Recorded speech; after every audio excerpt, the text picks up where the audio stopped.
You're in Minneapolis right now. Yep. The past 5 years, how have you been able to process this death and everything that has come along with that? You saw the video.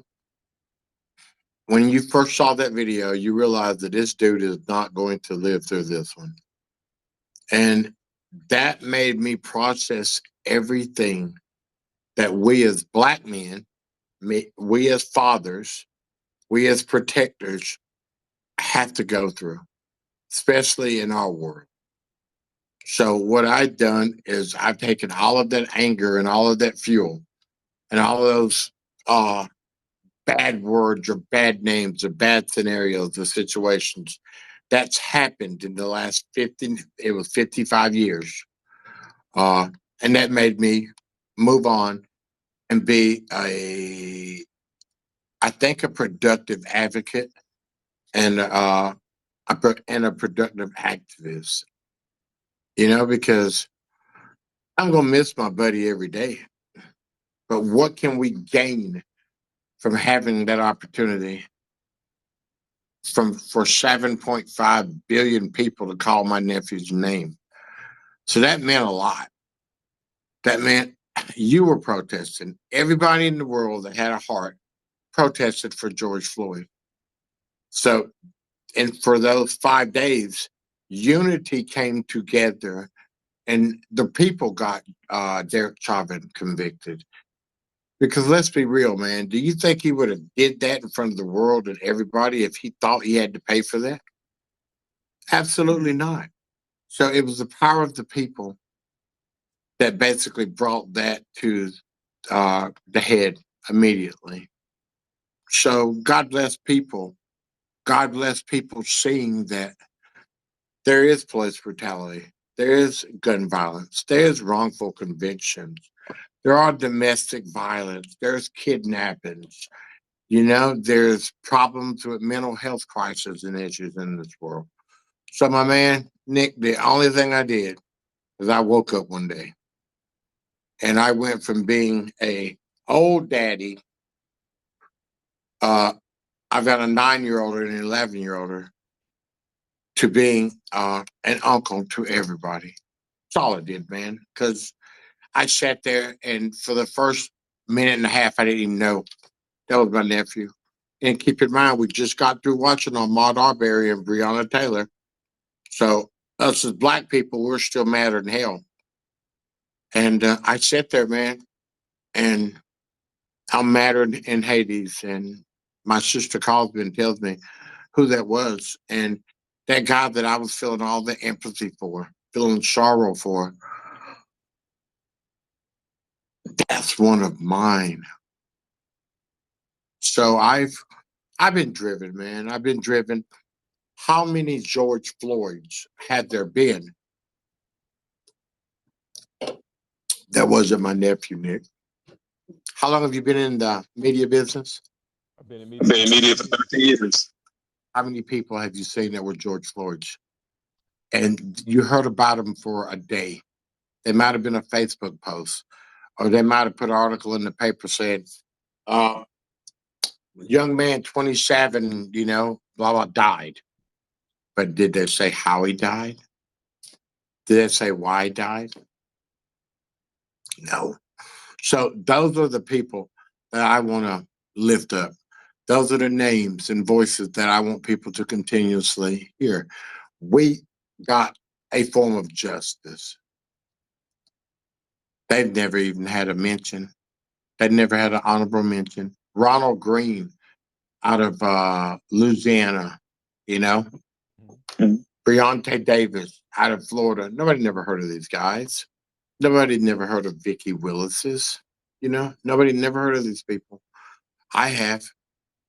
And as long as I have a voice, I'm going to keep their names elevated because they need justice too. And justice anywhere is injustice everywhere.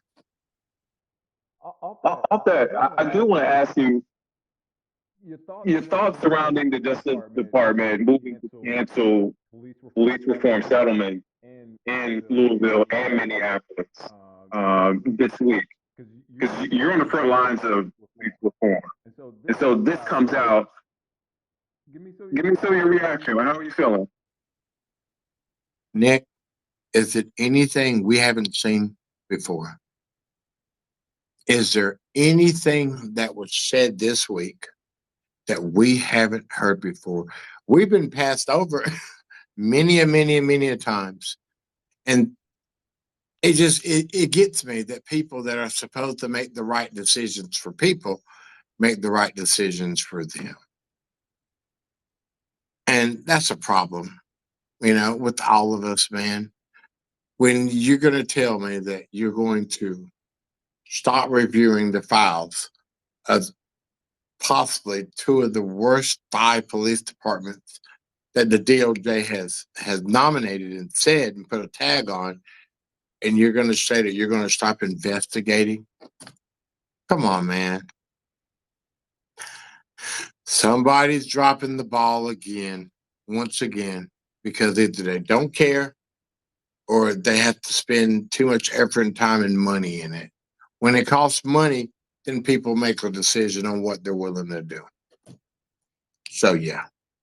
Does this drive you more with your work with Justin 929? Gotta go.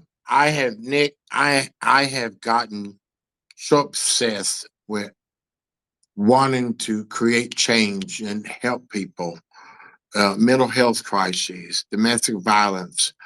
I was down in Rapid City, South Dakota with Gabby Patino's parents, and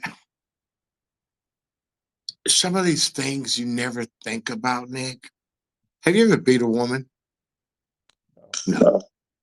I could never ever imagine of doing any. I got 12 sisters. I've never can imagine not having that mental control not to hurt a woman or a child. And there's a lot of people in this world that are mentally unstable. So, they went from having mental health facilities to building more prisons. And that's not the way to fix a problem. You think fixing a problem is throwing somebody in a cage with another person that has been traumatized emotionally, physically? Do you think that's going to help anybody? So, new prison reforms, new educational programs in prisons. Because literally, man, when you sit at a table with 18 people that's been incarcerated for over 400 years and they did nothing wrong but be black, that breaks your heart. And then to hear that they're canceling all of these programs to help police departments, yeah, it's a little disheartening because prison only affects one race. It affects all races, but it's devastated ours. Can you like where's your head now? How are you feeling now? Where's the spirit? As we approach this anniversary, you're in Minneapolis. Like, what are you feeling right now? I just left Boston yesterday. Uh, I'm feeling that I'm going to have an opportunity to meet some people this weekend that can potentially help me with my fight, because it's all about the fight. I could care less about going to a concert. I could care less about going to a gala. You look in an impacted family member's eyes that had her son murdered on the front lawn of her house in the good neighborhoods. And then you'll see and you'll feel what I feel. I feel that if there's anything that I could potentially do or say or provide to somebody to prevent these things from happening, that's what I want to do. So, like I said, Nick, all I did was wake up one day, man. All I did was wake up one day, and all I wanted to be was a daddy to a 4-year-older and a 6-year-older. and I had to take time out from them to go and have other impacted family members' backs. Well, I'm killing two birds with one stone. I don't want your baby, your grandbaby, to go through any of the crap that we have to go through. Walk in the store and people look at you, you know. But if you walk in the store with a nice suit on, oh, he's one of them, you know. When did we start going from cute to dangerous? Back when we were kids, and I'm sure I'm a considerable amount older than you. Back when we were kids, you know, what was it? 17, 18? Now what is it? 12 or 13? That people when you go from cute to dangerous.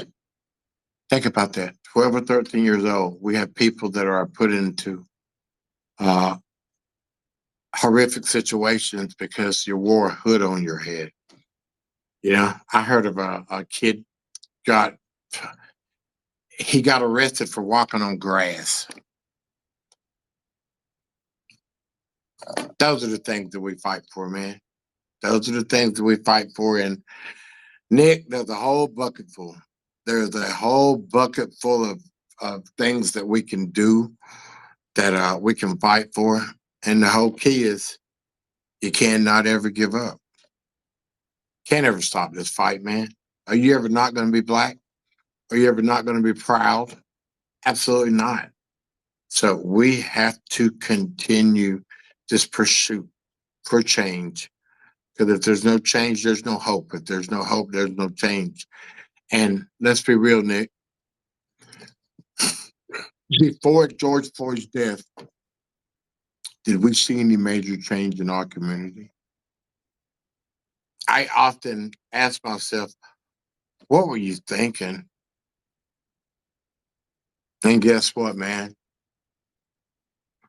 I was thinking about how we can do this as a collective and make this a better place. For not only for people that look like us, for all people.